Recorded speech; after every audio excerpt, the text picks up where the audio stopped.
Salut bien, bel homme, bienvenue dans mon monde. Je commence à être fatiguée, je pense que ça fait 3 fois que je recommence la vidéo. Moody. Là, j'ai préparé les dessins d'avance parce qu'à chaque fois, j'arrive puis j'ai même pas encore fini de parler puis la vidéo coupe. Puis je vais vous mettre ça en condensé vraiment de 10 minutes parce que je sais que c'est pas toujours facile d'écouter plusieurs vidéos. Donc, bonjour. Aujourd'hui, j'ai envie de te parler de la façon dont on utilise les mots spirituels. On parle souvent d'énergie, de fréquence, de karma, d'ego, de mission de vie, d'alignement, d'entité, de portail, de vortex et autres. Ces mots-là peuvent vraiment aider à mettre en lumière, dans le fond, ce qu'on ressent à l'intérieur de nous. Mais parfois, sans s'en rendre compte, on peut aussi utiliser ces mots-là comme armure, voyez-vous. Et lorsqu'on parle comme armure, ben, ça vient réveiller, dans le fond, un côté de l'ego spirituel. Mon intention, c'est pas de juger personne, c'est vraiment juste d'amener une conscience de partage avec vous et de vous aider à sentir quand vous êtes dans un langage spirituel du cœur et quand vous êtes dans un langage spirituel d'armure, dans le fond, du cœur, de mouvement, d'armure, là, on stagne un petit peu. Donc, c'est vraiment pour vous apporter une vision peut-être différente de ce concept que vous avez. Quand j'utilise le langage spirituel, je te dirais que je parle de tous les mots qu'on utilise, comme je vous ai dit, énergie, vibration, fréquence, alignement, lumière, ombre, ego, karmique, mission d'âme, entité, guide, portail, vortex, ligne de temps, et cetera. C'est un langage qui est vraiment très précieux, parce que comme je vous dis, ça permet de décrire nos ressentis, notre expérience, intérieure et notre expérience d'âme. Il peut nous aider vraiment à comprendre et à normaliser ce qu'on vit, ce qui fait en sorte qu'on se sent moins exclu ou moins différente de la société. C'est là où ça devient un peu délicat dans le sujet, c'est quand on utilise ces mots-là pour se protéger. Voyez-vous, quand on utilise ces mots-là, puis que c'est pas tout à fait vraiment ce que notre cœur, lui, veut dire, dans le fond. Je vais vous donner des exemples, d'accord? Si une personne dit ce que tu m'as dit m'a fait de la peine. On tombe à quelque chose qui est en mouvement, qui est un langage du cœur spirituel. Lorsqu'une personne dit ton énergie est toxique, elle n'est plus alignée avec moi. Là, on tombe dans un mode armure. Lorsqu'on dit je me sens jalouse, que ça vient vraiment me toucher, ou je me sens envieuse, par rapport à ce que tu viens de me dire, ça réveille quelque chose en moi. On tombe toujours dans un langage de mouvement de cœur. Lorsqu'on dit « je suis rendu à une autre fréquence et toi, tu n'es plus de mon niveau, tu n'es plus de mon énergie, de mon type d'énergie », on tombe encore là dans un mouvement d'armure. Lorsqu'on a l'honnêteté de dire à quelqu'un « hey, excuse-moi, j'ai mal compris la situation », on tombe dans un langage de mouvement du cœur. À la place, à l'inverse, on va dire plutôt « ah, c'est karmique, tu avais sûrement besoin que je te fasse vivre ça ». On tombe un peu dans un langage d'armure. Dès qu'on est en mode on est empathique, qu'on valide l'émotion de l'autre, qu'on accepte puis qu'on a peut-être fait une gaffe ou qu'on a peut-être été appuyé sur un endroit, une émotion qu'une personne n'était pas prête à voir, il faut quand même avoir un langage du cœur et avoir l'honnêteté de dire que tu as mal compris la situation. De l'extérieur, c'est sûr que ça peut sonner très spirituel de dire à quelqu'un ton énergie est toxique. Mais à l'intérieur, il faut aussi être honnête, gang. C'est souvent quelque chose qui est le reflet, voyez-vous, du côté de l'armure. Souvent, c'est la peur de se tromper, la peur de perdre notre place, la peur de perdre notre notoriété, ou je ne veux pas montrer que je suis blessée, d'être vulnérable. On ne le fait pas consciemment, là, inquiétez-vous pas. On le fait pour se protéger. Protéger des blessures qu'on a déjà eues. Notre armure là, spirituelle, là, c'est nos blessures qu'on a déjà eues.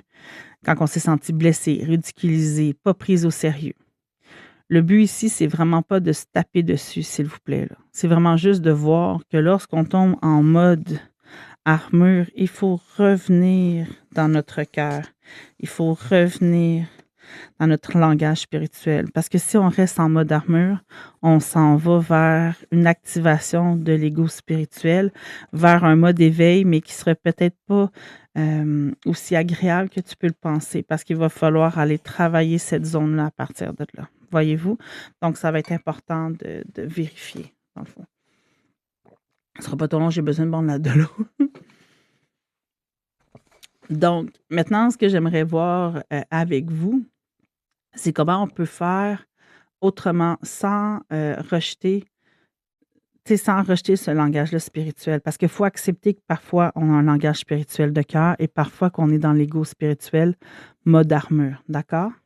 Donc, la première chose, c'est d'écouter ton corps. Après un discours spirituel, après avoir utilisé des mots, une lecture, une guidance ou autre, là, comment tu te sens? Comment ton corps se sent?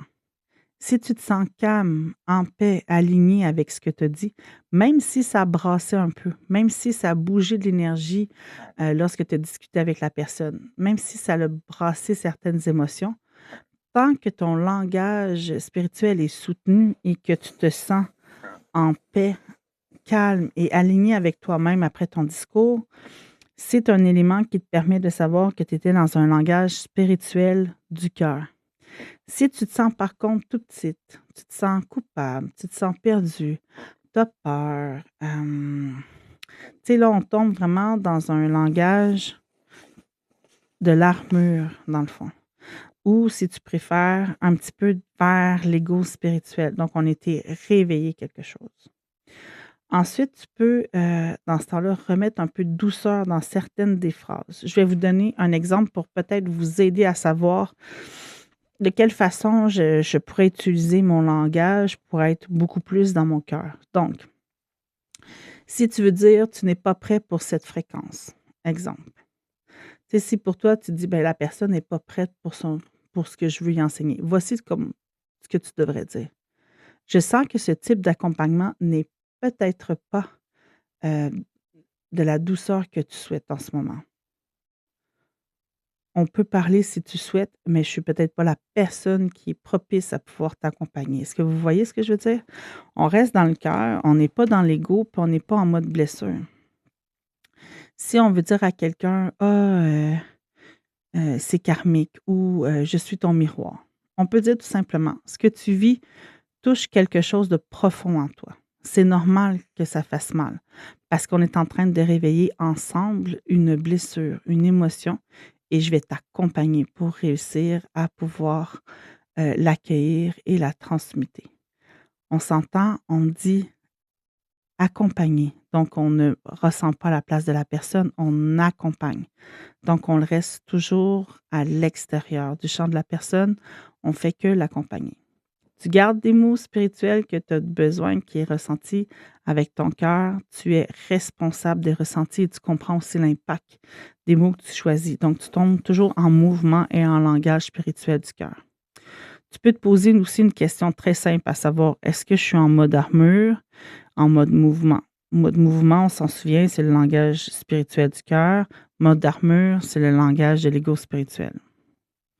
Donc, est-ce que je suis en train de parler pour me protéger ou est-ce que je suis en train de parler pour être vrai et être en lien avec la personne? Donc, si tu es dans ton ego spirituel, ça veut dire que tu es en mode, dans le fond, de défense. Tu veux toujours avoir raison. Tu veux prouver quelque chose. Tu veux prouver ta justesse. Tu veux tout le temps, constamment, dans le fond, que les gens reconnaissent qui tu es. Si tu es pleinement incarné dans ton canal, tu es dans ton cœur, tu cherches que la justice, que le respect et la vérité, même si tu te sens vulnérable. Voyez-vous? Donc, si tu te reconnais dans tout ça, c'est pas un échec, s'il vous plaît. C'est juste que tu as besoin, c'est un signe que tu as besoin juste de t'aligner, de peut-être changer ton discours intérieur, ton discours de langage spirituel.